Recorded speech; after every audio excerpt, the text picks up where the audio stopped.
Check. Check 1 2.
Yeah. marshmallow.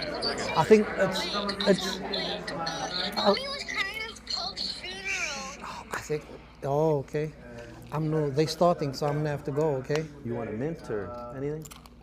Okay. Got to Love you rethink too. that because I know a lot of you, this may not be the time you get up. I'm an old man, so it's like lunchtime for me. I don't know who was here last night. You guys missed. You missed it. Go to my Facebook page because I posted it. One of the beautiful things is Dr. Rivera's 10-year-old son. 8-year-old son did a rap that was really amazing.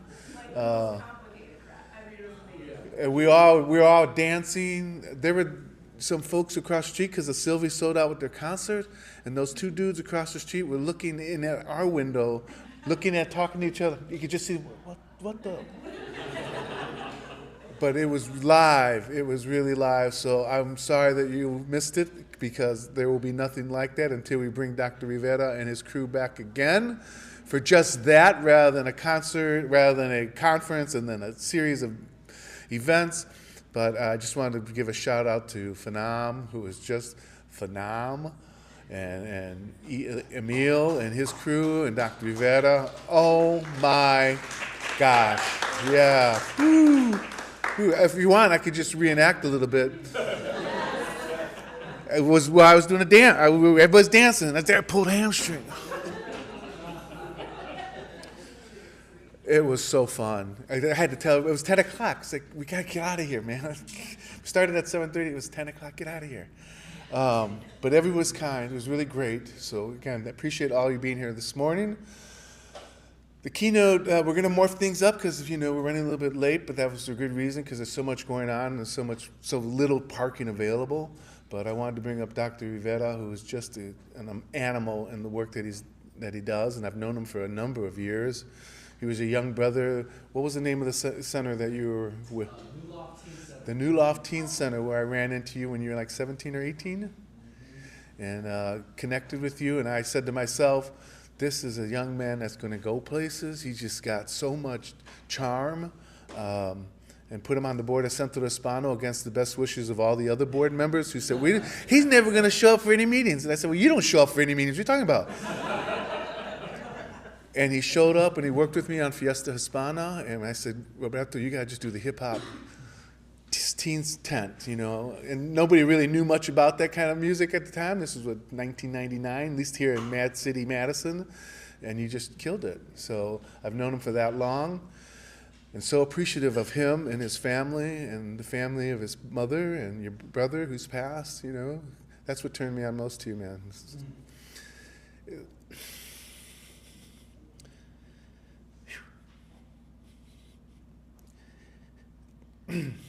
Excuse me, is how you took care of your brother.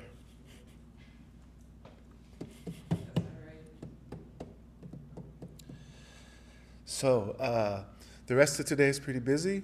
We have a drawing at about 3 o'clock here. So that's what your tickets are for. They're not a drink ticket. You can go and try them as a drink ticket. Let me know if it works, because I got a whole bunch of tickets in my car. But I want to bring you up Dr. Roberto Rivera, who's going to lead for this morning. I'm just honored.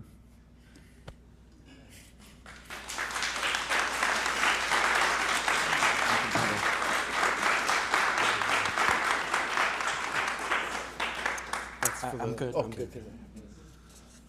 All right. Oh, man. Whew. 1, 2. Good morning. Good morning. How's everybody doing? Man, this is a family affair. I am so grateful to be here. So much joy. So many beautiful people in the room. Give yourselves a round of applause for being here Saturday morning. Nice and bright. And let's give another round of applause for the organizers, for Mark. That brother has got a big heart. It's cool to recognize, folks who are living a legacy right in front of us. You know what I mean? And I'm grateful for him and his mentorship. And I guess that's kind of been one of the sub-themes that's been emergent, is the importance of mentorship, right? We were talking about that last night, right, Charlie? Who's the teacher, who's the student? It becomes reciprocal.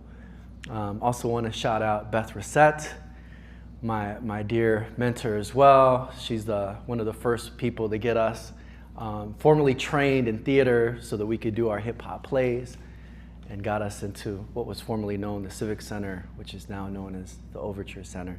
So let's give Beth Reset a round of applause. Oh man, this is great. What's up to the millions of people who are coming in from the live stream? So I'm so honored because I get to facilitate an incredible panel today. We have people from literally all over the world who are going to share their wisdom and insights, and I get to facilitate that. I've been asked to do a bit of a keynote context to this so you're aware of some of these themes, and so we're going to dive into it. The topic of today's conversation is hip-hop culture and the arts, amplifying healing and sustainability during politically contentious times. How many of us know we are living in some seriously politically contentious times? It is insane. We have family in Montreal area, and they're always reaching out like, what is happening in the States? And we're like, man, I don't even know. It's like a reality TV show for real every day. It's like, what? And so with all the policies and practices and a lot of what the media is saying is that this narrative is we're headed towards like a post-traumatic stress as a nation. But we're coming with a different narrative today, that there's another path forward, and that's the path of post-traumatic growth, of healing, of hope, of the setback being a setup for a comeback. So that's what you're going to hear today, and that's what we believe is going to happen. Just like a slingshot looks like it's, losing ground, this is a slingshot moment in the universe. We're going back just to propel forward at an unprecedented rate of healing, of well-being, and I'm just so glad to be in this conference with these themes today. So I'm going to start with a story actually that an elder shared with me. This is a story shared by a powerhouse named Dr. Ku Kalakahau. We just call her Auntie Ku. She's out of Hawaii and helped to found a school called Kanu'o Ka'aina. Welcome, y'all. Come on in. Come on in. It's a family affair. And so she was sharing this story to kind of help me understand the pedagogical practices of the school. Because in Kanu'o Ka'aina, they use the rivers, the ocean, the jungle, 50% or more than how they use the classrooms inside. So they had a science lesson, and they had some of these high school students going outside to the river, and they were making scientific observations, and they realized that there was a dwindling of the population of fish in this particular river. And so they start making these observations and field notes and collecting the data that they could, and they're like, man, something is happening in the river. And so initially they connected with the University of Hawaii at Hilo and contacted with some scientists who had more robust and rigorous instruments that could then teach them how to test the water and ascertain if there was toxins in it. And there was. And so they went upriver, and it was even more toxic.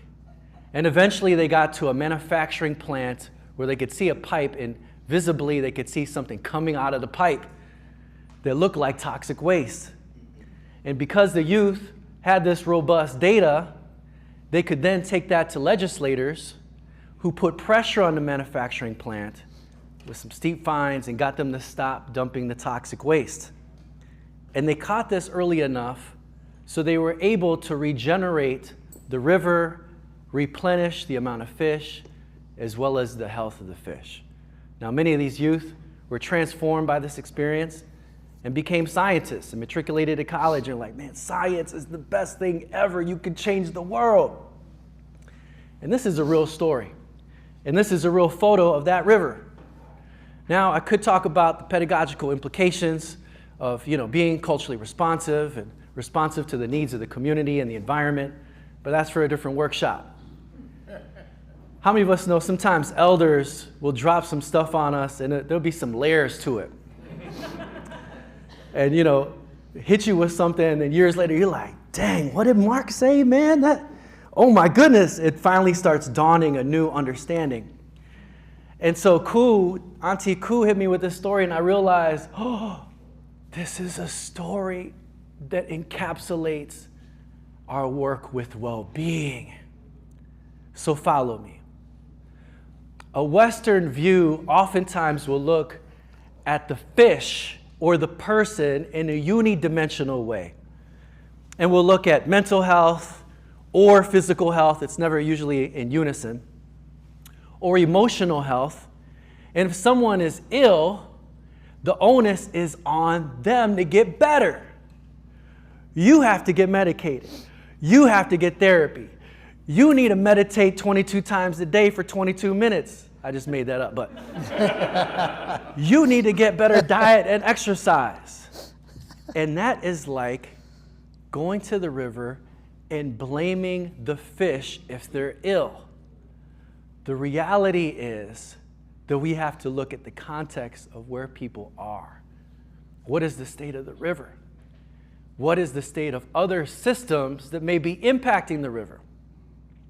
And so, from an indigenous standpoint, looking at well-being, if we're looking at the fish, we have to understand humans have a mind, a body, a heart, and a spirit. And that all these different domains interact with each other. Anyone ever got into a relationship conflict with a relative before? Never. And I don't know if you've ever had this experience where that happens maybe with a partner or something in the morning, and it can throw you off for the rest of the day. Can cloud your thinking, make your mood a little funky, maybe tighten up your stomach. All of these different domains are interconnected. And from an indigenous standpoint, personal well-being is situated within the context of communal well-being. How many of us have been in an environment where we feel liberated and free to be ourselves? And we feel like we belong.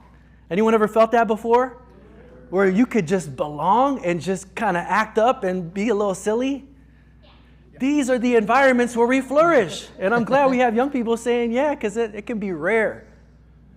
Anyone ever been in an environment that was kind of toxic?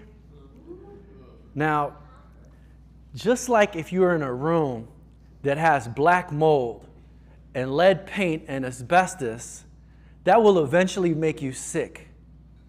And the research is clear that if you're in a social environment where you feel stressed and fearful and angry all the time, that has an adverse impact on your health. Can increase high blood pressure, put you at risk for heart disease. It can shorten your lifespan. The rivers that we swim in impact us. How many of us know that? Now, how many of us know rivers have other systems impacting them? And so some of the systems that we have to be aware of that are impacting us are also organizational and systemic. The policies that are in place can either help us to perish or to flourish. I've been following this story this week. The more that I read about it, the more I just, man, it's really depressing. What happened to Kilmar Abrego Garcia, a guy who's a resident of the United States, married to a citizen, his kids are citizens, tax-paying, hardworking guy, somehow gets blamed of being a part of a gang, which he was not. And then, without any due process, this is 2025, no due process, he gets sent to El Salvador. He's in a maximum security prison. And this has happened to many, many people who are living in fear that we're going to get snatched up.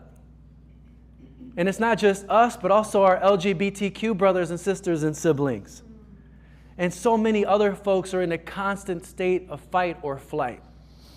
But as I mentioned, I'm not here to give you a message of death and despair, but a message of hope, a message of life. And I think one of the best examples of justice, of liberation, of healing might just be the history and the story of hip-hop culture. Somebody say, hip-hop. Hip-hop. So we have to remember hip-hop started in a place called the South Bronx that was literally and figuratively on fire. The policies, these failed policies around urban renewal were impacting folks, white flight, redlining practices, all the way down to landlords thought and they realized they could find a loophole and commit arson and collect money off of the insurance claims. So in the Bronx, experts report on average was about 12,000 fires a year. The Bronx literally were on fire. People were burned physically, they were burned emotionally, and even intellectually. So they were burning down the tax base, because we know schools are funded by what?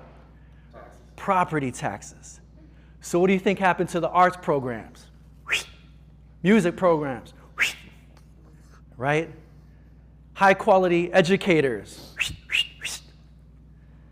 And so in the void of this kind of support, these young people were hungry for safety and belonging and trying to survive. And so many gravitated. If you get burned, what do you want to do to someone else? You want to burn them. So young people started getting into gangs. We see that proliferation throughout New York. But thankfully, due to some brothers, Black Benjamin Melendez, they put forth this idea that they should come together and do a gang peace treaty. And this is a really important movement in New York, because without this, there is never a chance of hip-hop being born. This peace treaty in 1971 allows young people to move around more freely across different territories. And this allows for DJs like DJ Kool Herc, eventually Grandmaster Flash and others, to start throwing these parties in the park. Now, to be clear, we define hip-hop as the modern-day phenomenon of oppressed people finding liberation through creative and spiritual means. Some of the folks you're going to hear from today, we are co-authoring a book around hip-hop and healing. It's coming out in June. Isn't that right, Emile? And the premise of the book is that we know there's a global mental health crisis. And we know there's not enough therapists to go around. And if you follow that rationale, we're headed towards a mental health collapse. Very deficit focused. What we're arguing in the book is that the medicine and the therapy that we need is within our art, our culture, and our community. Further, we argue and we demonstrate how the blues and the jazz and the gospel impulses within hip-hop culture are ancient African and indigenous practices around healing ourselves and healing our community. When we call ourselves master of ceremony, we are connecting with our elders and generations back of cultural shaman and people who know how to create ceremony to heal their people. So be on the lookout for the book coming out in June. And actually part of this conversation may end up in the book. Yeah, this is a living word, text.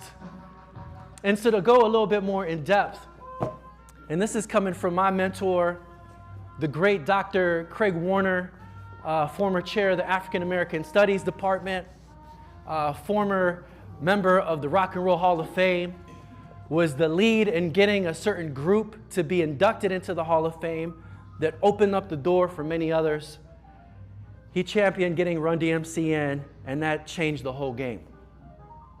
And he talks about the jazz impulse and the blues and the gospel impulses. So jazz is about redefining yourself, redefining your community, and understanding that we all have traditions, but we also have agency to iterate, to remix, and to make those traditions relevant in the contemporary present. So hip-hop tapped into that genetic memory that's also evident in African and indigenous practices that says, I'm not riddled with deficit. My community's not riddled with deficit. We got assets. We have resources. We're culturally wealthy. So it was hip hop and jazz that said, okay, that cardboard is my dance floor. That spray paint can is my paintbrush. That microphone is my amplification unit of my rhythm and poetry. And the turntable, which some people see as an appliance like a toaster or a blender, I'm going to revolutionize that and have that become an instrument to cut, to mix, to blend music in a new way. And so this becomes the elements of hip hop, MCing, DJing, breaking, and graffiti, which become portals for us to heal ourselves and to heal our community.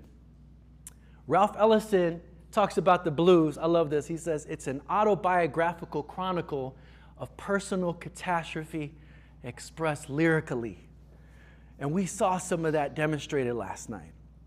Fanon brought some young people who had been through major, major trauma growing up in inner city Chicago. And we heard a young man talk about losing his uncle due to police brutality. And one thing Fanon said that was so resonant is he said, if we don't give our young people one of these, then they're going to gravitate to one of these. And so the blues is about taking all that pain and turning it into propane that fuels your poetry, your art, your dance. Shoot, you can even make a garden. Maybe some brothers have blues gardens. But one of the famous songs of the blues is The Message.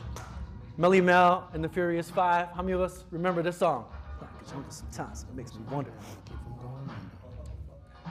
Don't push me, cause I'm close to the edge. I'm trying not to lose my head. So that's the blues. And the blues is about, again, naming the pain, feeling the pain, because the truth is, if we don't feel the pain, we can't heal the pain. And by making these expressions of lyrical catastrophe expressed lyrically, folks started to also realize, well, you got a similar story. You got a similar story. We're all dealing with a common trauma and a common grief. And so that allows for the emergence of the gospel impulse. And the gospel impulse is similar to blues because you're going to face the brutal experience. But the blues is like, I'm going to survive another day. I'm going to survive another day. Gospel says, I'm going to tap into the power of the Creator, the ancestors, and my community, and I'm not going to survive. I'm going to thrive. I'm going to transform this pain. Gospel is that vision that the world is clay and it can be molded by those who have vision and passion. So hip-hop started to realize that there was manufacturing plants dumping toxic waste in their river. They started to clean up their neighborhoods. They started to come up with their own organizations like the Universal Zulu Nation. And according to Chuck D's documentary film, Hip Hop Changed the World, hip hop transformed not only music, but technology and fashion and marketing and organizing and a variety of other sectors around the world. This is a Universal Zulu Nation, and their motto is peace, love, unity, and having fun. Somebody say peace. Peace. Somebody say love. Love. Somebody say unity. Unity. And having fun. And having fun. Say peace, love, unity, and having fun. Peace, love, unity, and having fun. Peace, love, unity, and having fun. Peace, love, unity, and having fun. How many of us know it's important for grown-ups to have fun too, not just kids? Yes. We need more play for sure. So as I kind of wrap this up, I just want to also declare this is kind of a full circle moment for me. I actually was born in Madison. I grew up in a public housing facility called Bayview, downtown. Moved around a lot. I lived in Miami, Colorado, California, Texas. Eventually found my way back. Eventually started to get my act together. Took a while. And I started a hip-hop line of clothing called The Good Life. And we started sponsoring artists, MCs, and DJs, and breakdancers, and graffiti writers here in Madison. This is in the 90s. And you'll see myself and Brother LaCour is up there too in the front. We decided that we wanted to start working with youth. And we started doing workshops, and then concerts, and then festivals. And then with our support of Beth Reset and others, we started doing full-blown hip-hop theatrical productions. We got invited to the Kennedy Center, and I think Lin-Manuel Miranda owes us some money. Because, you know, Hamilton is like the #1 Broadway show ever. He stole that from us. So we're going to get that money. Anyways, it was super, super irie to be in that grand ballroom at Overture and see Hamilton. And that like literally was the same space where we were rehearsing for our hip hop play. And the city kicked us out. They used blight and eminent domain to shut down our building. That's a whole nother story though. But now it's on Broadway, man. It was wild. So with my brother LaCour, you know, we saw that our fish were thriving in this river of our after-school program. And then in the same day, they jump over to another river of public education, and they were being soul murdered at school. Oh my God. So we're talking kids who were like opening up for DJ Jazzy Jeff and different artists and speaking with, she was a congresswoman there, Tammy Baldwin at conference, and then they come to school and then they're told they're slow. They go to the slow classes. And then you're going to be suspended all the time. And they're being soul murdered. And we're like, these guys are geniuses. They're leaders. So because I had already created a curriculum with Beth Reset over at Civic Center, I'm like, we're going to create our own curriculum and bring it into the schools. And so this was probably one of the first culturally relevant social and emotional learning curricula published in the world. So we go in there, start working with the youth that everybody thinks could never be engaged, and they start to transform. They start to detox and transform the river, and you can hear more about it in my TED Talk. The point is, though, it became a movement. It became a phenomenon. And then sometimes, how many of us know, you get life is going for you in the right way, and then life will just knock you back down, man. So my brother passed, and I was really close to my brother because my father split when he was born.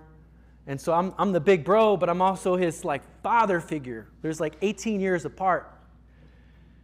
And when he died in my arms, oh my goodness, it was like I was just in the biggest hurricane and I didn't know which way was up.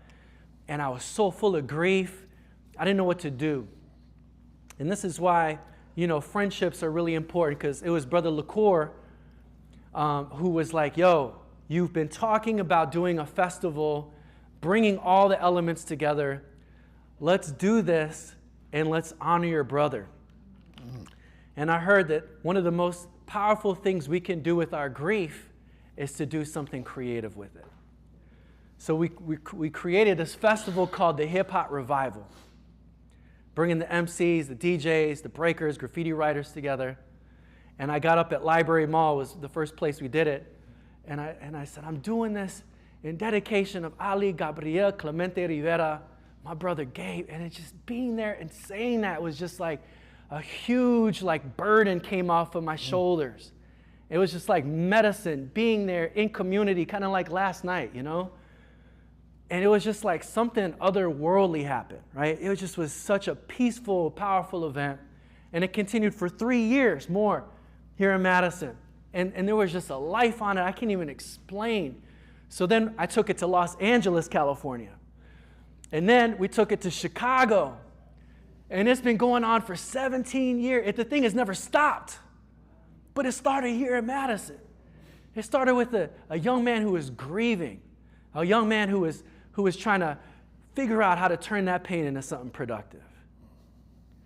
And so, you know, I'm honored to have my brother here, Brother Phanam, who was one of the leaders and curators of this event for 17 years, man. Thank you for your stewardship, bro. You've performed at every one. You've been at every one, man.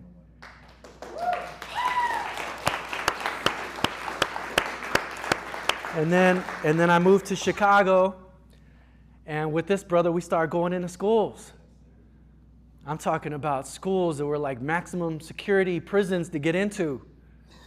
I'm talking about schools where kids walk to school and they put their lives on the line every day just to go to class. I'm talking about, we did a research study, and we had like interviewed 15 kids, and I think 2 or 3 of them, this is at CCA, had been shot in the last 2 weeks. One kid had been shot the weekend before in his leg, and he was limping to school because he promised his mom he was going to get his diploma. He just got shot.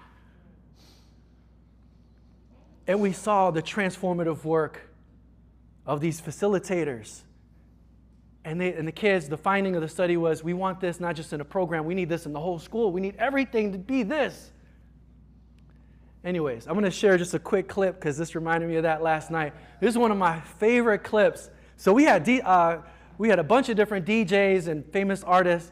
We had Curtis Blow come perform. These are the breaks. You remember that? The sun is setting. These are the breaks. This is on the southwest side, the corner of Hamlin and Ogden, in between North and South Lawndale. This is where MLK tried to live and create a movement and failed. But with the power of the youth and the power of hip-hop, the movement didn't fail. And this is one of my favorite highlights. This is Phenom with his daughter. Have the ability to solve problems.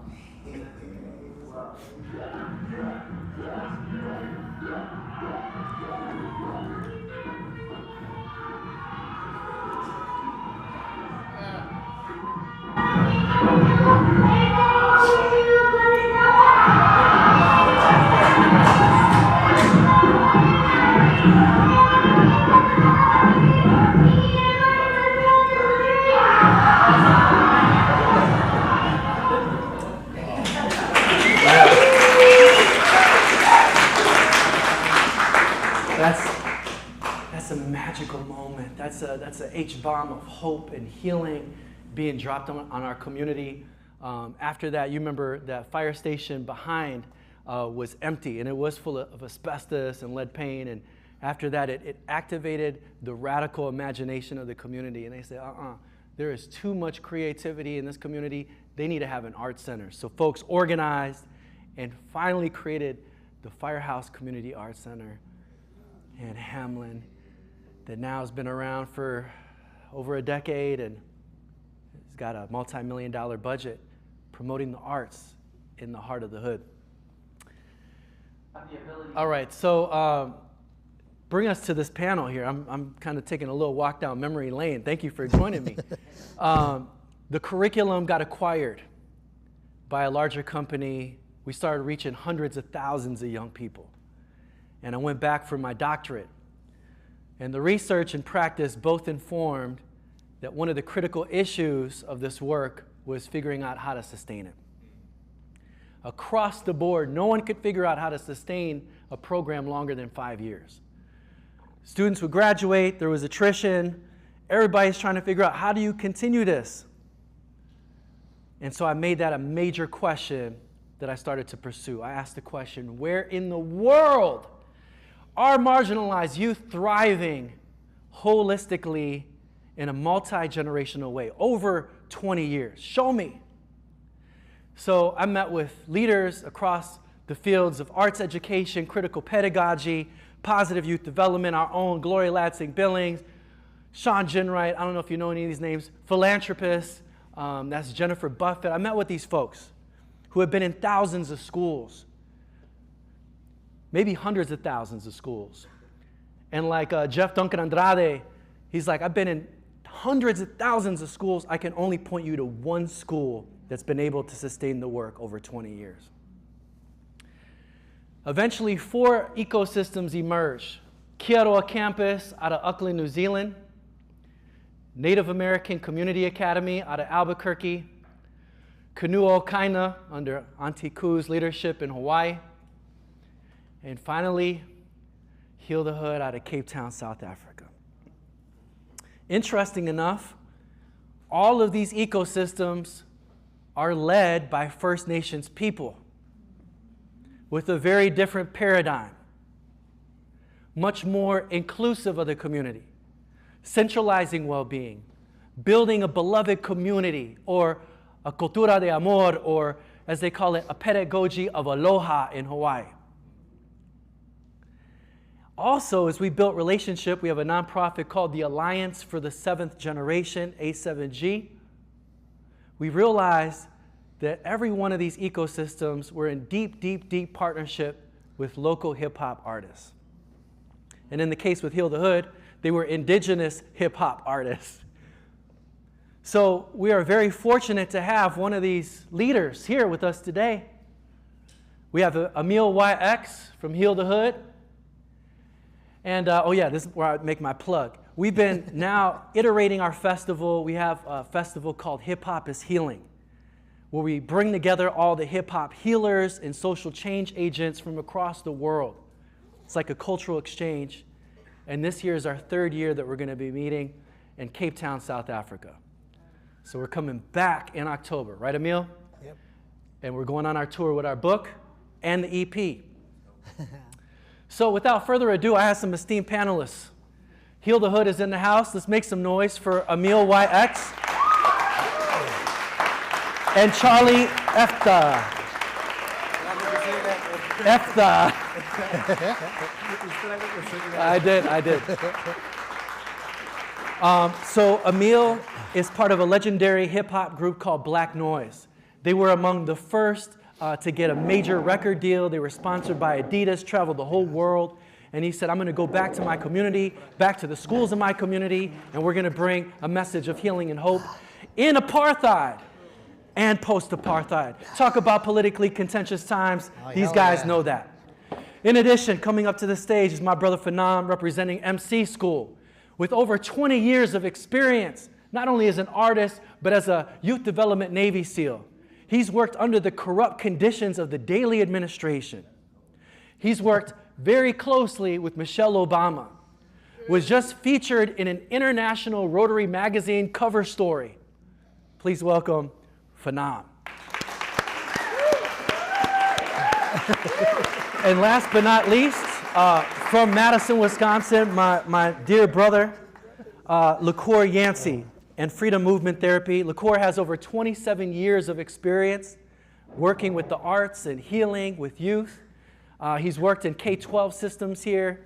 He's worked in higher education, has done the People program for over a decade, has worked in the dance department, has lectured at universities all over the country, and recently got an International Dance Award in New York City. Give it up for LaCour Yancey.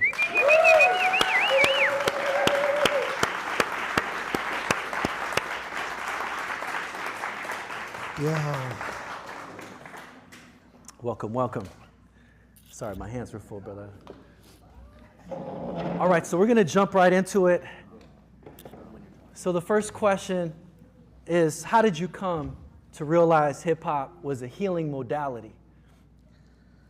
And if and when did you first sing your blues song? And this is for all the panelists, okay. So whoever wants to jump in. Okay. And let's pass these wireless mics too, so the millions of, probably 10 million people now watching at home. All right. I think, yeah. 3 million. I'm good. You can hold on to that. Yeah, hi everybody. So, yeah, I started breakdancing when, I don't even know how old I was. I think it was 1982. And I quickly realized that it helped me to actually step into the circle. Because, you know, like the circle is like the world. And so often we hide in the crowd, you know. And so when I first stepped to the middle of the circle, it took a lot of practice to get there. And in my community, I didn't realize how devastating apartheid was, you know. And also my community is labeled so-called colored. It's a mixed community.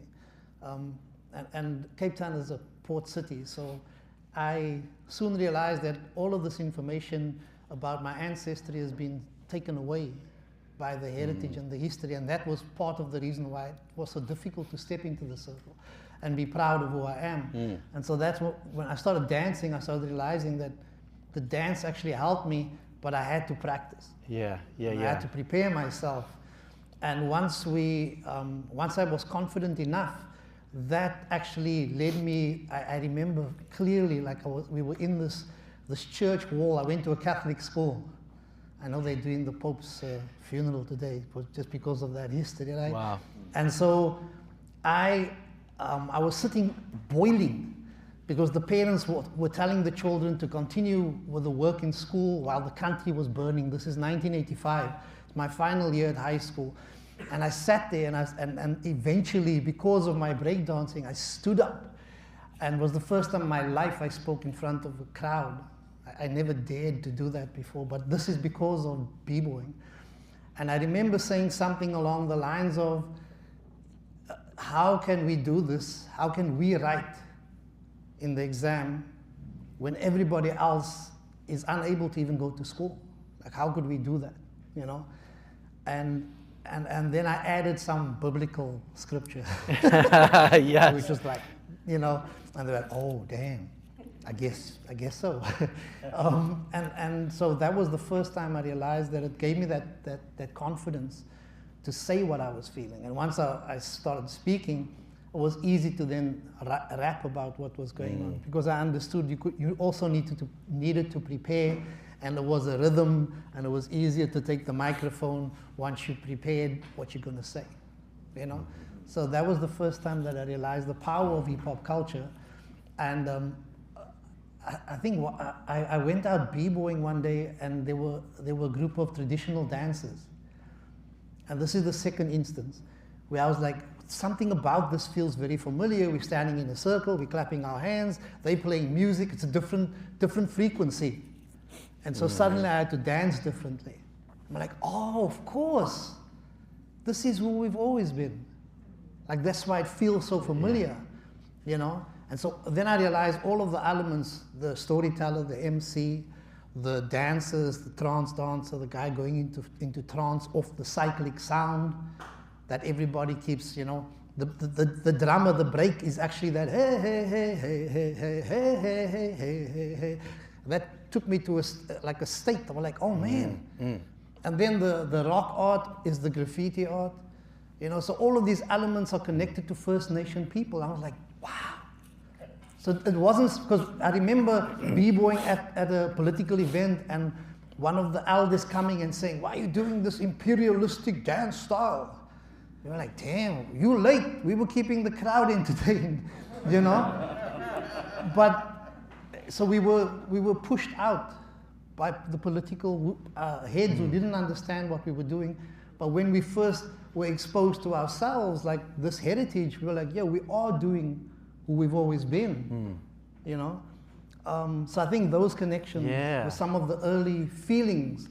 And I couldn't articulate what it was, but I could feel it, you know? And that's all along, hip hop gave me that sense of like empowerment, more than my education. I mean, I went on to study to be a school teacher. I taught, and then I was like, oh, hell no. I don't want to teach, because they're forcing me to teach Eurocentric information to African kids. And so I left teaching and performed with a hip-hop group, Black Noise, throughout the world, all the time learning that I'm actually still a teacher, just using a different format to actually get the message across. So it's been many lessons, ongoing lessons. Even the last, like, more recent lessons with Heal the Hood, when, like, I set up a syllabus that they teach in 14 schools, like every day. Charlie's one of the facilitators. So, like, the more recent lesson, and listening to the creative conversations here, is how to, when there's no funding, to go small. And our office is where I started breakdancing. It's the garage that I grew up in. And so we don't need to pay rent for a space when things get really bad, you know? And so it's always to figure out, and then even then pushing us out of the schools, because the current regime in Cape Town is actually the old regime. So when we speak, so when you speaking about DEI, you know, like tonight, oh, maybe we shouldn't use that terminology. We have been faced with that always. When Under we apartheid, say we're teaching during apartheid, and even now, Because the people in charge don't want us to empower young people's minds. They don't want us to liberate young minds for black people to have a sense of self-worth. That's right. Because otherwise it's not beneficial to get cheap labor, because that's all we are, we cheap labor to them, you know? And so it's still a reality to this day, understanding how to maintain what you're doing and how to use your creative, what's the right word, to diversify your creative and income streams. Yeah. I'll leave it at that. Okay. Yeah. Okay, so I'm from a place called Laverdale. It's on the Cape Flats. It's a place where people live like on top of each other. You have a neighbor on your left, you have a neighbor on your right, you have a neighbor on top, and if you had the bad luck, you have somebody below you as well. So if the walls are very thin, so everybody constantly hear what people are saying, so there's no privacy. But in that space, you had to be aggressive to survive. Like, most of my childhood friends that I grew up with are dead. Like, I personally think if it wasn't for hip-hop, I wouldn't have been here. I would have most probably been one of them. Like, when I was about 8, 9, 10 years ago, I was living in Lavendale, so my mother sent me to go buy electricity because we had this prepaid boxes. So you have to punch the numbers in to see how much units you have. So yeah. So as I was walking, I saw this guy fighting with my cousin. So I went and I stopped him, and I stopped the fight. And as I stopped the fight, my brother came and he also fought with this guy because my cousin is still a kid, still a child, man. He's like 12, 13 years old. And my brother is like, why are you beating little children? So everything is done. I stopped the two of them. I left. I went to go buy the electricity. As I come back, here this guy's waiting for me. Like, say about 10, 12 guys. And I don't know how my mother heard, and she was also on the scene, like, hello, I'm speaking of it. You're not gonna beat my child. I'm like, what? No, Mom, I didn't do anything, man. I didn't do anything to them. So, as I said that, my brother ran over from the other side, and then my mom called my brother, and all of these guys ran to my brother, and then the one guy, he stabbed my brother in the back, and that's when I shook. I said, oh, damn, it's going down like that. So as he was laying on top of my brother, like, he wanted to stab him in his head, so I just grabbed his arm, and then the other guy kicked me from behind, and he tried to stab me. Long story short, the commotion ended. We walked home. I don't know where my brother went. He disappeared. And my mother's husband just told me, like, Charlton, look out. And I turned around. The guy just hit me in front of my chest. And then he ran away. I'm like, man, just leave this, man. And as I walked in, I was like, he wouldn't just hit me in front of my chest for no reason. And I lifted up my t-shirt, and he stabbed me in my lung. So I'm like, damn. So this is what I get for trying to stop a fight. But ultimately, the next day, I woke up, I passed out in the car, so the next day I woke up in the hospital, and I was thinking, man, I can't blame him. It's the environment that made him this way. Like, he don't know any better. So at that point, I've already forgiven him for what he's done, right? I had someone who mentored me, who could change my mind and change my perspective of life. And that's when I realized, like, hip-hop actually saved me, because I didn't think about revenge. I just thought about, the police came, and I was like, no, we don't want to make a case, nothing like that. It's fine, it's all right. Like, he needs healing. If he went what I went through, then he would have been healed as well, and this whole thing could have been resolved. So that's the moment when I realized that hip-hop actually saved me. And yeah, that's me.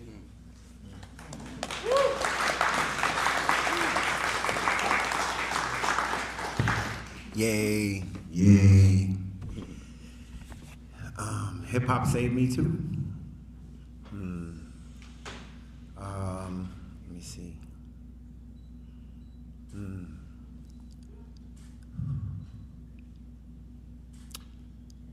Let's start. Yeah. Let's start with Genesis. Her mother is a superior actress, superior talent, superior vocalist and praise dancer. Broadway status. Broadway status. She toured with The Lion King. She played Shinzi. She superior talent and happy with life. And I am naturally happy. I mean, it's sickening. Sometimes I don't even want to tell people how happy I am because I don't want to make them sad. It's like soap. You know, if soap gets dirty, all you gotta do is put some water on it and it's soap again. That's my happy, all right? And so by the grace of God, met this woman, we courted, we had a great courtship, our families met, and we had Genesis. That girl is the absolute specimen of happy. She is. Yeah. Period. And she's been thrown into some very unhappy situations. Long story short, she ascended from those situations, and now she's in her 7th season on a international show.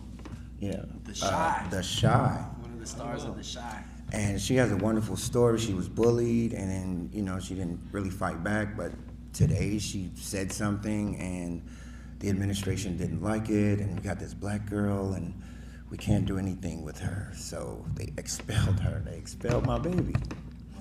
She's obviously bullied, but that's okay. We took her to a school closer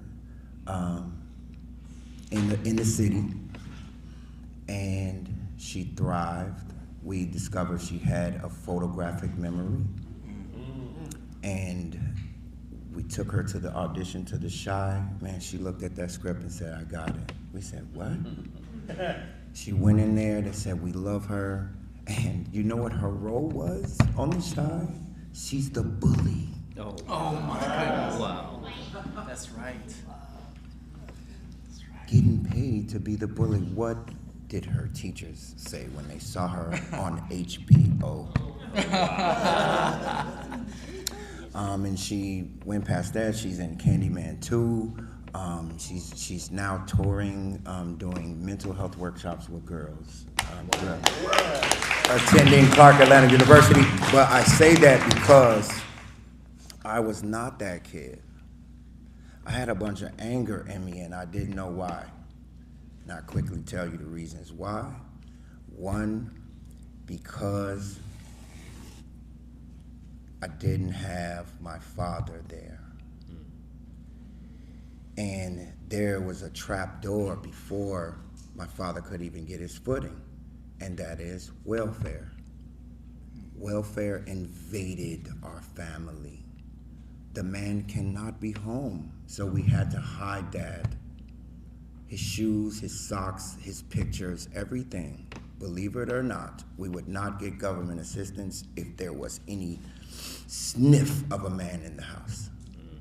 Those men went to the streets, and the talented ones sang around garbage cans, but the other ones fought for scrappings, and that's where you got gangs, drugs, street wars. Those drugs attacked our moms and our aunts and the women of the community and had them like zombies. And we had to grow up with them if they were home. And now the attack is on the youth. So if you can see that cadence. And I was angry about that, but I didn't know why. I'm also angry or high energy because I have all this melanin. I didn't know that there's a real scientific connection. Melanin charges up from the sun.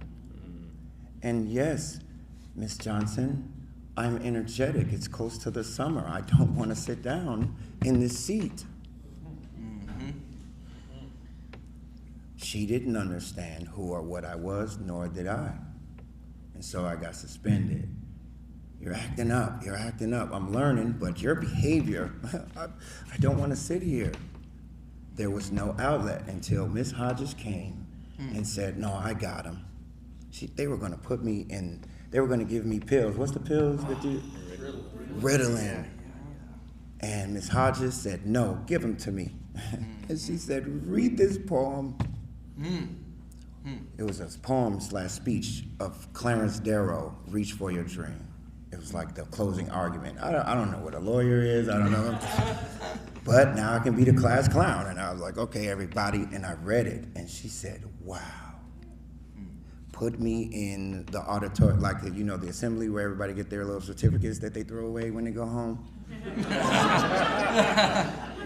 I performed there. Clarence Darrow, Reach for Your Dream. I dressed up in a little suit, and everybody responded to me.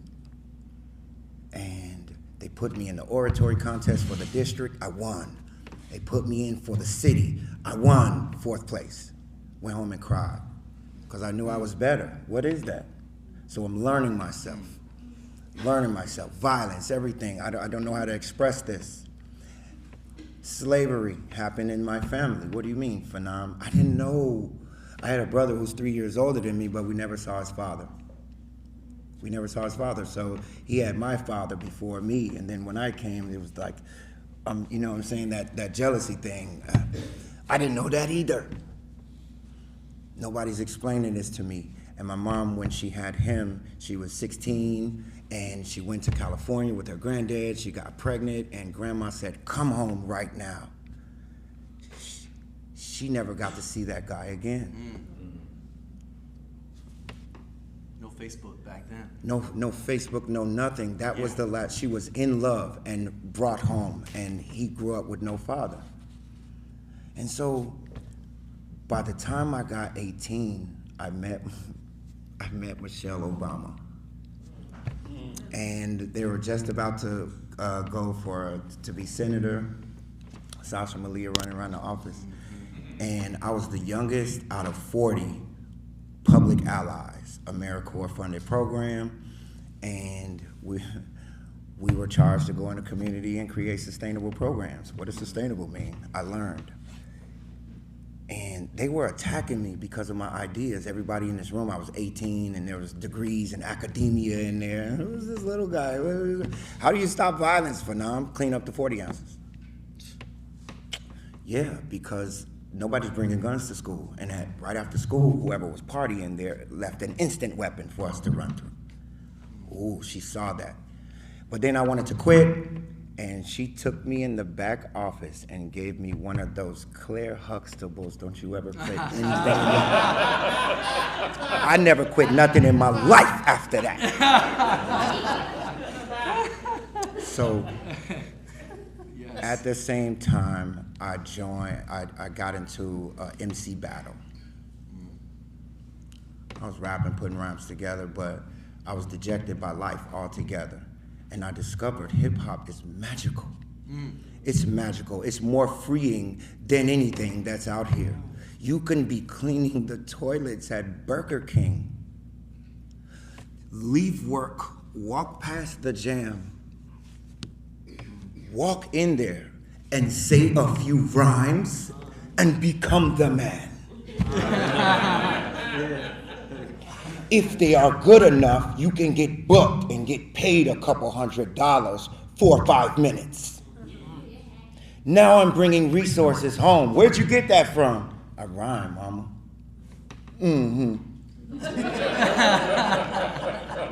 Then I jumped into an MC battle. Are you good enough? I saw the Source magazine, the Unsigned Hype battle.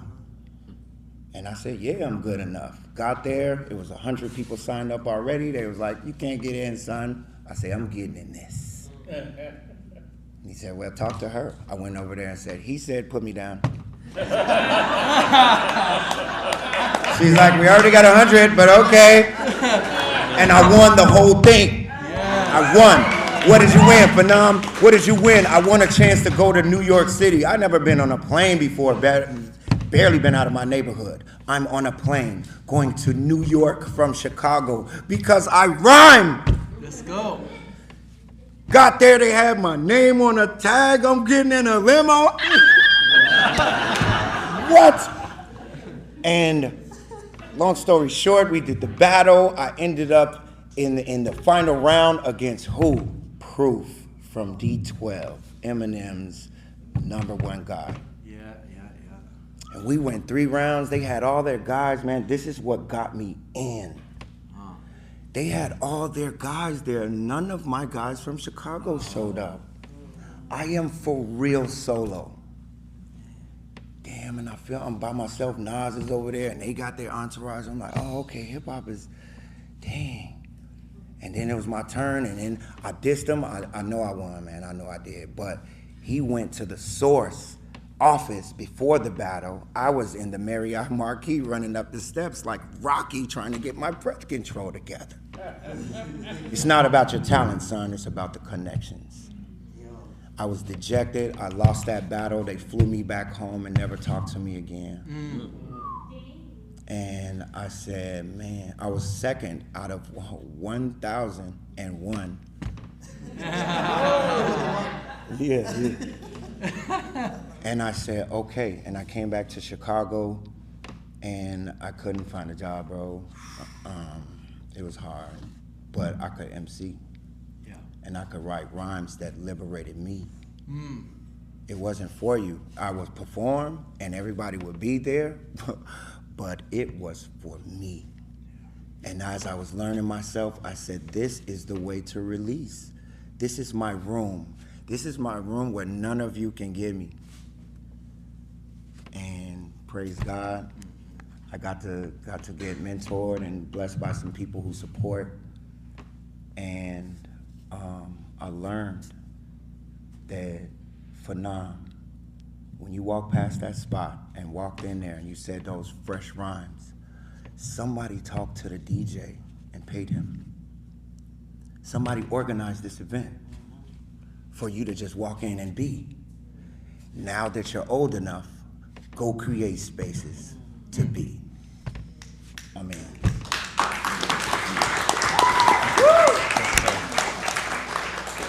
Wow. Hello. I'm gonna try to sum this up pretty quick. So I am a Madison native. I was born in Madison, St. Mary's Hospital right over here. I was the last of 8 from a woman who had her first child at 13. So my oldest sister is pretty much my mother. The next one down from that is pretty much my mother. And the next one down from that is pretty much my mother. And you see how the story goes. 5 moms. Yeah, so, and then 3 older brothers. So it's a Southern story that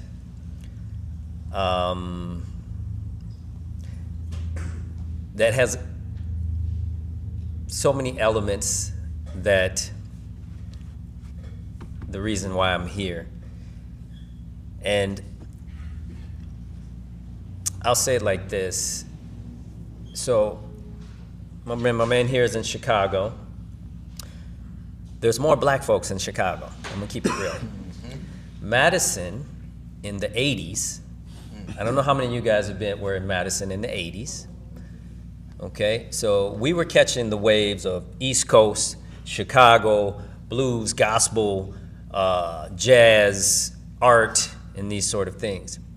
So it's like grasping at things to feel connected to.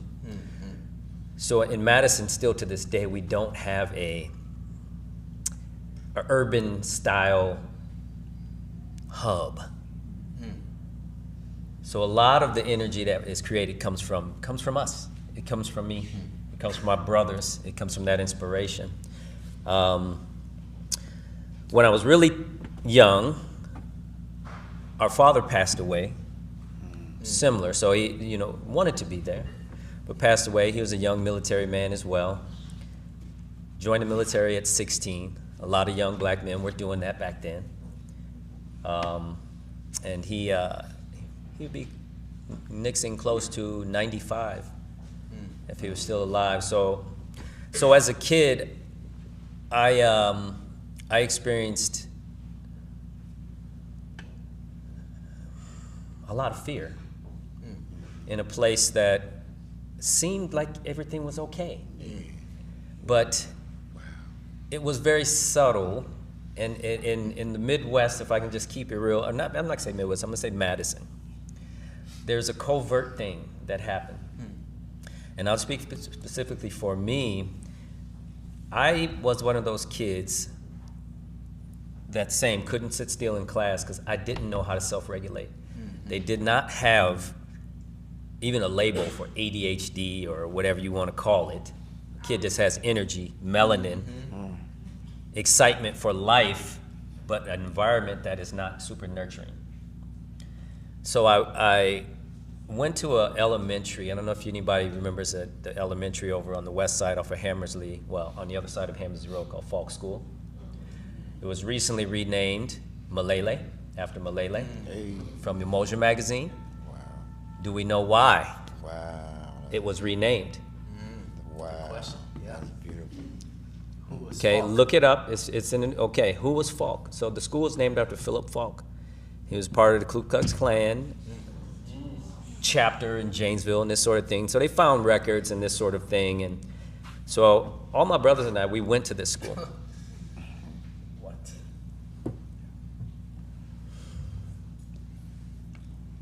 Dramatic. Yeah.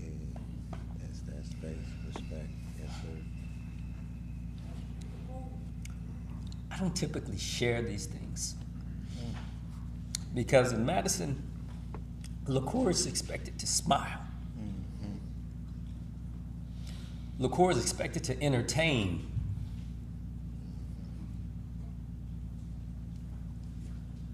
So I'll sum it up, so I started out trying to find self-regulation in gym class.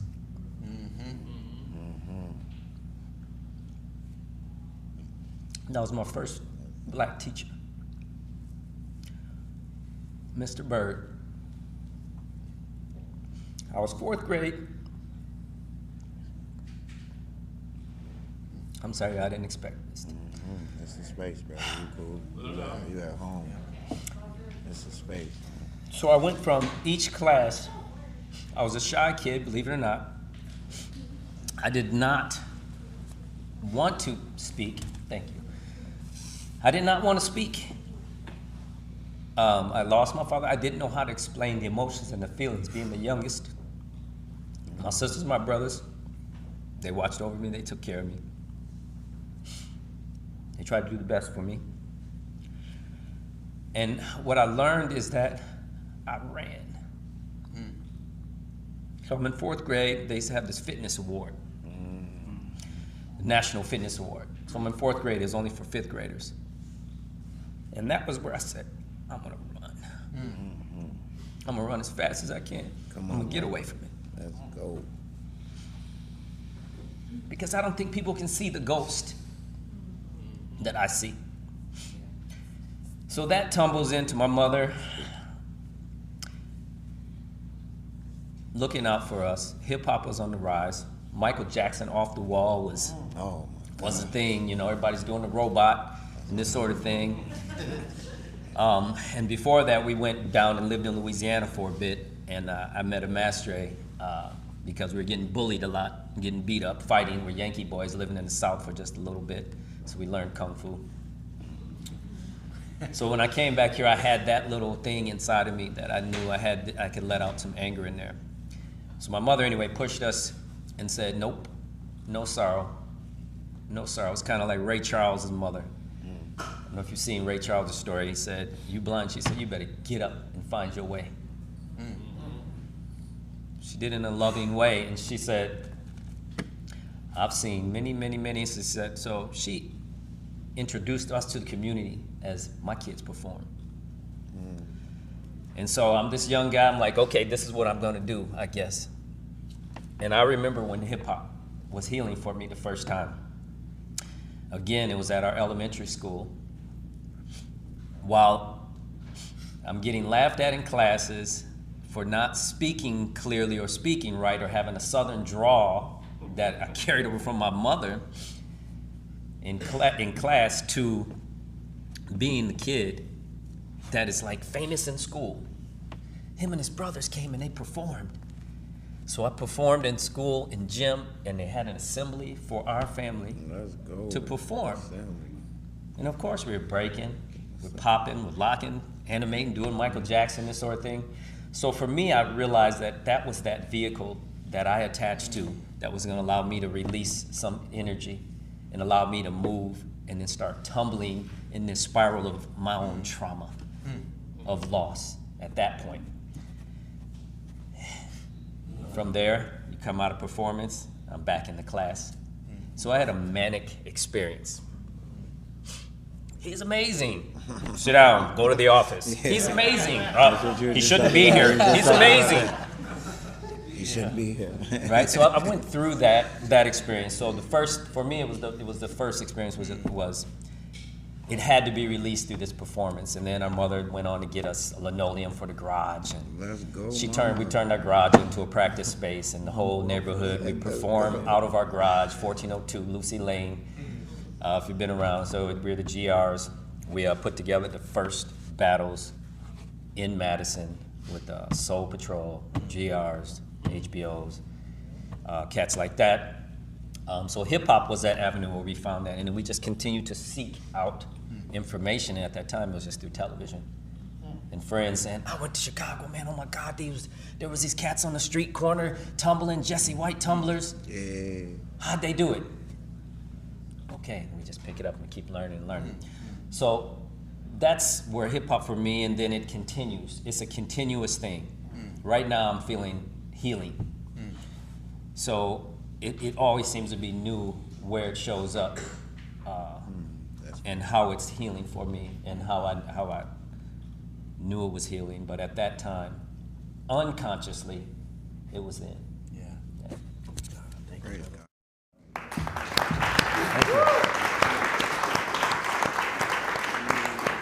Well, in the spirit of blues, we have some laughs, some tears, and I just want to acknowledge, we're all men up here, and this is very purposeful, because in the spirit of jazz, I thought it would be powerful for these men to redefine masculinity, to demonstrate being vulnerable, emotional, real about their healing journey, individually and collectively. So in the spirit of jazz, we're going to continue this conversation and talk about, how did you all feel inspired to want to bring this healing to young people? What are some of the stories? I mean, it's one thing for you yourself to be an artist and to have that release. What was the switch where you're like, okay, I'm going to bring this medicine to other folks, and in particular youth? So whoever's feeling it, we can popcorn it. Yeah, let's go. I'm feeling it right now. All right.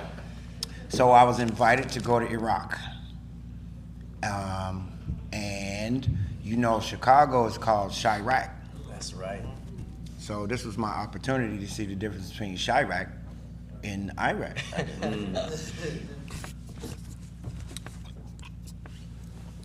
There is a difference. Okay, so we got there, and we had, I'll just tell 3 experiences that made me turn. When I got there, the first thing I did was I changed my money over to dinar, right? Because $15 was 15,000 dinar. Let's go. And I was Let's like, go. man, I'm gonna ball out. I'm gonna stack of money like that. I'm rich.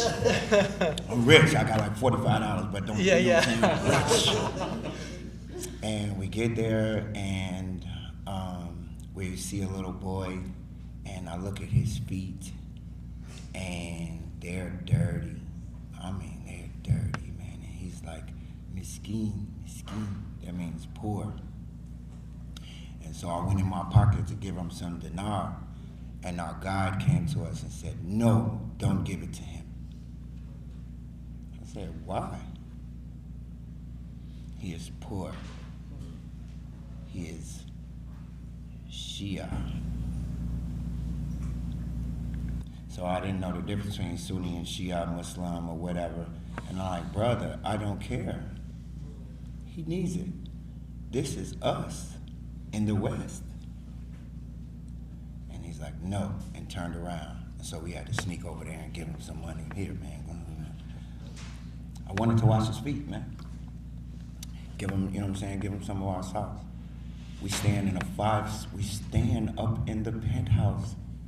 And I know they're throwing food away. I'm watching them throw the food away. And little buddy is downstairs. That hurt my heart. It made me cry. I left everybody, went to my hotel room and was like, this is a farce. Why did I come this far? Then I went back out and met some continental Africans, and they were beautiful. And that was a very good experience for me culturally.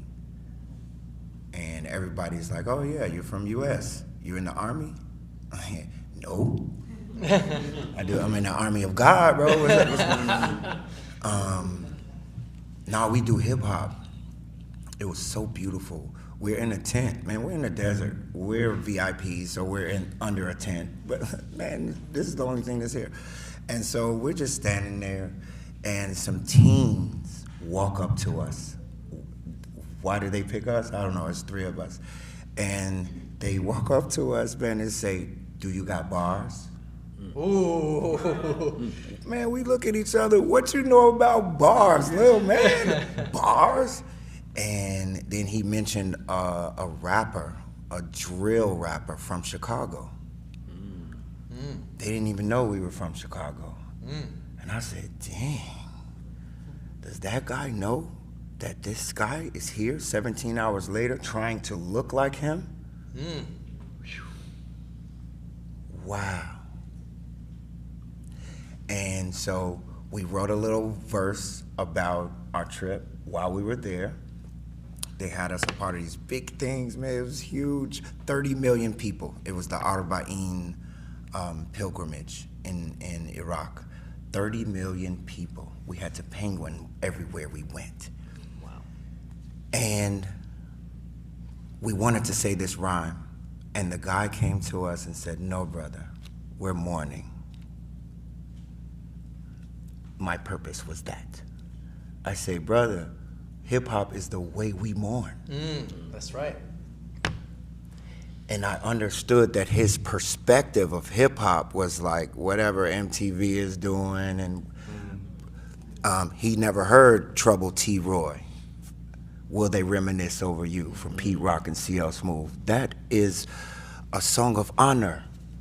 We memorialize our own. He might have been a bad guy in the news to you, but we got a song about him and he's gonna live forever. That power. What? And I realized where I was and the way they were treating me, and I said, I gotta train some youth to do this. Yeah. Because look where I am, look where hip hop has brought me. And so when I came back to Chicago, I saw the veil. Social media has got them. And to that thing, I'm gonna dismount with this, I felt jealous, even of the little man with the dirty feet. Why? Because half the city is torn down over here and they rebuilding over here, but every little man has their father. The conditions here are terrible, but they are with their father. So I said, man, let me come back and be an example. My children, make sure my children are great first. Yeah. And go to the communities where they are ripped of possibility to dream. And that's where Fulfill a Dream came in, man. And I built a school called MC School. That's right. What is that? That is just a place where they can stink. This is a place where, you know, it takes 21 days to change a habit. And so my course is 6 months. So I give you about 7 to 8, 21 days. Don't come late. You came late. So what? You got 5 more months to do that. And when they graduate and their parents see them graduate something, my baby ain't graduated nothing in years, I realize we have the power to platform build. That's what we have. That's what hip hop is. That's what that assembly was. That's what the Source Battle was. It's a platform. Give us something to stand on. It don't have to be in academia. It can be someone who can build this, who can build this the fastest. I'll go home today feeling great. So hip hop is an immediate stimulation from your energy. And I said, man, let's make positive energy cool. And I built a school of that. That's Martin?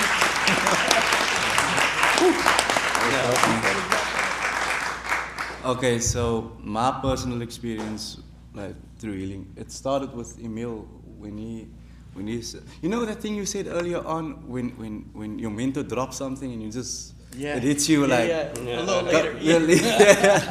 It was like that for me at first, and then gradually Emile let us took over the class. So every weekend on a Saturday he would come and pick us up and we would drive to this place called Mitchell's Plain, and then the other guys that was with us, we gradually learned how to give workshops and stuff like that. And then he taught us through he actually wrote for us at first, like, and then made us memorize the verse until we actually understood what we are saying in the verse. Like, damn, that's deep. Yes. And so, Wow, that's so cool. I think like me teaching in schools, I kind of do the same thing. It's just a passing on of the same knowledge, but because these kids are from the Cape Flats, and they are not taught to love themselves, right? That's why the gang violence is so big in Cape Town, because like they don't love themselves, so they tend to try and kill what looks like them. Do you understand? So in my person, I had to explain to these kids that everything that you see on the Cape Flats, you are just a tool for the system. In a sense, if they catch you with a gun, if you rob somebody, they're sending you to prison. Guess who's making money? Right? If you see the drug dealers, there's nobody that creates cocaine in Cape Town. Where does it come from? Who has the resources to pay for it? So all of these tools are put in place to bring you down, right? And here we are in classes, and you know what I find amazing is that people don't realize that everybody tells these kids what to do. Nobody really listens to them. Do you understand? And that's why writing rhymes and them like having a cipher and spitting their bars, and actually there's someone that's listening to them. So we can understand their troubles and their pains. So I think that is the most powerful thing for me. And that's how I think that I'm passing on the healing towards them, because like it's therapeutic to talk, man. Like the therapist doesn't usually speak, right? Just ask you, how does that make you feel? Right? And get paid. Yeah, exactly. So it's therapeutic for them to speak their truth and their experience. So I think for me, that's how I'm passing on the healing. Yeah. That's very good.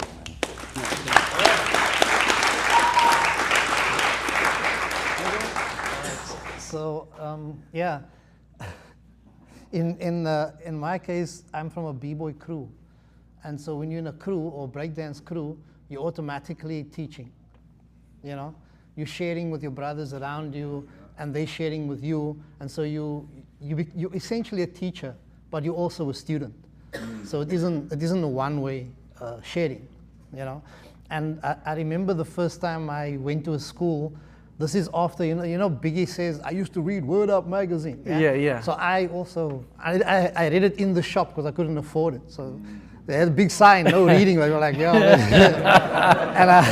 and I copied down the address for Word Up pen pals, and so sent a letter. I still have the picture that I put. My hair was very short because I was, they force you to cut your hair at school. But anyway, so Came home one day and they're like, hundreds of letters from the US. And in some of those letters had pages from books, Dr. Francis Cress Welsing, the ISIS Papers, and Anthony Browder, the Browder Files. And I was like, what? Black people did this? So remember in South Africa, they did a DEI removal of all of our heritage and history, right? Like they just completely whitewashed information in South Africa. And so once I started reading that, I was like, yo, I'm actually, in order for there to be equality, we need to know equally enough about each other. The illusion that we are all equal is only a perpetuation of it's an illusion because the education system is essentially Eurocentric. So we can't be equal until we know equally as much about each other, you know? And so anyway, so I was sharing this with these kids at the school, and I pointed at the library, which right next to the school, and I was like, you see that library? That's where they hide the lies. And the teacher was like, oh my God. The library. They were already not reading. I was like, yo, wait a minute. My point is, where are our stories? This library is in our community. And then a kid, you know, this is the thing about working with kids. They will like immediately challenge you. And the kid put up his hand, he's like, did you ever write a book? I'm like, yeah. But by that time I toured libraries in Cape Town and found that there's no information about hip hop, because every library the kids will say, what is hip hop? So what is, because you know when you're in that bubble, you assume everybody knows. And so I was teaching, then I had a chart. You know, teachers have a chart, like hip hop is made up of. and then I realized, and each of the libraries asked that question, and I created a book called What is Hip Hop because of the kids' question, which was essentially, and I quickly realized that all a book is ideas and papers stuck together. And so I stapled this book together with pictures. So it was a cut and paste, right, book. And so I put it into the library. But then to answer this kid, I was like, you know what? Next time I come back, I'm going to have a book and I'll share it with you. And I wrote this book, My Hip Hop is African and Proud. So it was the first self-published book, right? And so sharing, and when I came back to the school, I gave the book to the kid. And I'm talking, you know, I'm continuing, and the kid puts up his hand again. You're like, do you know how many spelling errors are in this book? I'm like, yo, you didn't ask the book to be perfect. I'm just sharing, and if you picked it up, then you could do your own book. Okay, let's go. You know, he was like, so the challenge was put in, but I do this. I put out books without even caring. I don't care about the spelling so long the message gets across. And with time, I write rhymes. And like, and Africa Bambaataa from the Zulu Nation put out a request from the hip hop community around the world.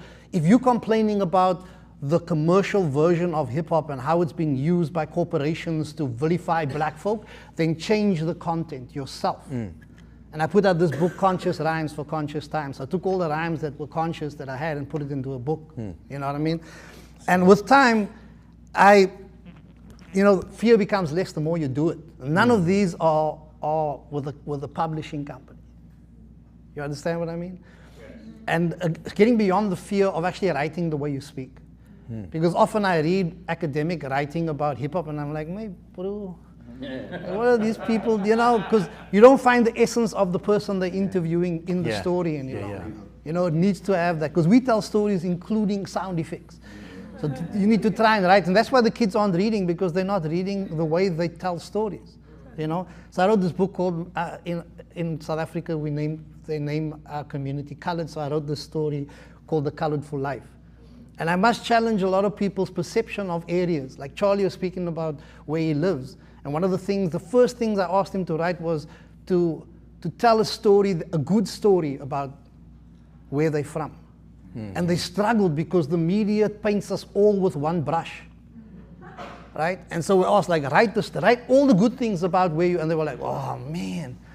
And the more I prompted, the more they were starting to write. They were like, yo, there's so many good things. And then I said, ask this question. If you go look around you, majority of the people in your community are good, aren't they not? And then, again, your perception expands from what you think. You know? So anyway, and last night I was explaining this book, Creating Solutions. So sharing from day one as a b-boy was always what I learned to do. So as I write about Black Noise, the group, and my involvement with hip hop, each 10-year period, I decided to take almost the hack section and put it into a way of explaining to young people how they could, learn from hip hop culture, but in a way that helps them to get the main important parts. Because the other book, Making a Black Noise, is about 500 pages long. I've been involved for like 42 years now in hip hop culture. And so, finding ways of sharing. And the last thing I want to add is that, like, not only to teach, but I feel a sense of like, we need to write this. And that's why we were saying to do this book. Because often other people speak on our behalf. And it's important that all our stories get told. With the celebration of 50 years of hip hop, I realized that because all these heads in New York were fighting each other about who was actually the pioneer. And if everyone actually just told their own story, you'd find where the links are and what is true and what is not. And we also feel that all of these elders have been silenced for such a long time that it is important for us to share our own individual stories so that the whole story actually gets told. And then I end up with the last thing. As you get older, you still learn. And I shared this yesterday as I was holding my son in my arms, Kai Jeevan. I was about to sing Ashabai Baby, which would be kind of whack of me, right? Because why would I sing a colonial lullaby to my son?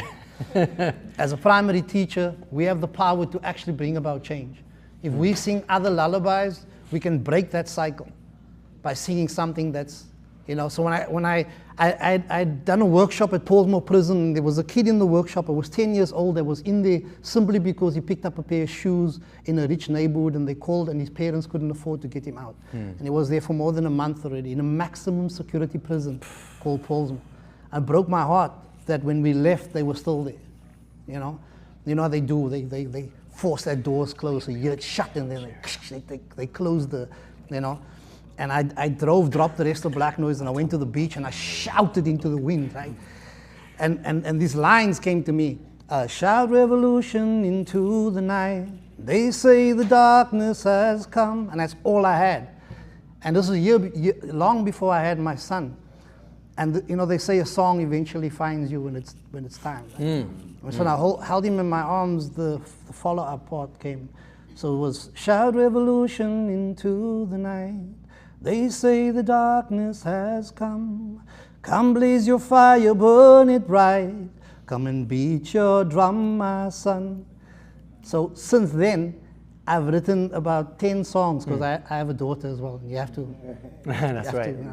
And at night, I feel like a DJ. Like, yeah, play number 3. Play number 3. But the powerful part about it is that I know that when they sing to their kids, they will sing their songs to their kids. And so I've been able to break that cycle. All right, let's give it up.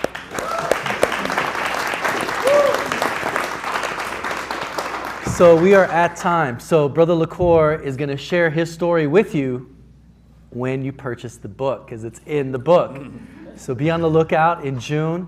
As we said, hip-hop is very participatory. A lot of call and response. So we're going to end this panel with the question, what word is resonating? What are you taking with you from this discussion? Could be a word, could be a sentence. So I want y'all to say something in response to this love, this vulnerability. Again, let's give these guys another round of applause.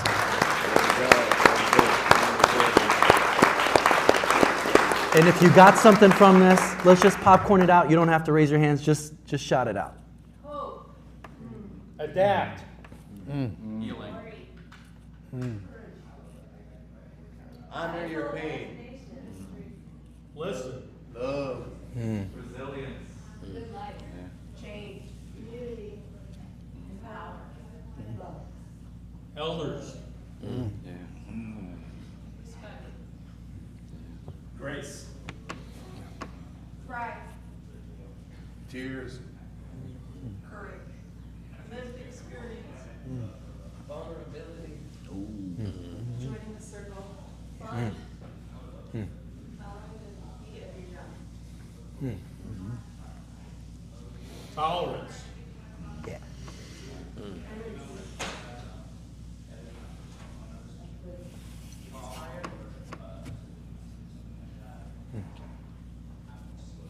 Thank you so much. Thank you, guys. They are here, so talk to them privately, certainly. We got another panel coming up in just a few minutes. So, thank you, everyone. Beautiful. Man. Right. Yeah.